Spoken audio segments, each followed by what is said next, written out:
যিনি অনন্য চিত্তে ঈশ্বরকে স্মরণ করেন, যিনি নিরন্তর সব কিছুর মাঝে ঈশ্বরকে মনে রাখেন, যিনি সর্বাবস্থায় সর্বস্থানে শুধু ঈশ্বরকে খুঁজেন, অবশ্যই তিনি ঈশ্বরকে খুব সহজেই লাভ করতে পারেন।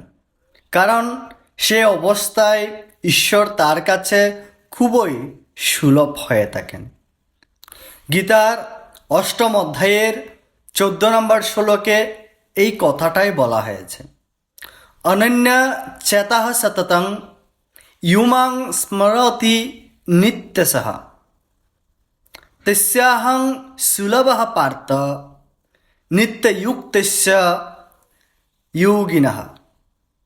হে সনাতনী সন্তান, যিনি নিরন্তর নিত্যযুক্ত অবস্থায় অনন্য চিত্তে বা একাগ্র চিত্তে আমাকে স্মরণ করেন, মানে ঈশ্বরকে স্মরণ করেন, আমি সেই নিত্যযুক্ত ভক্তযোগীদের কাছে সুলভ হই।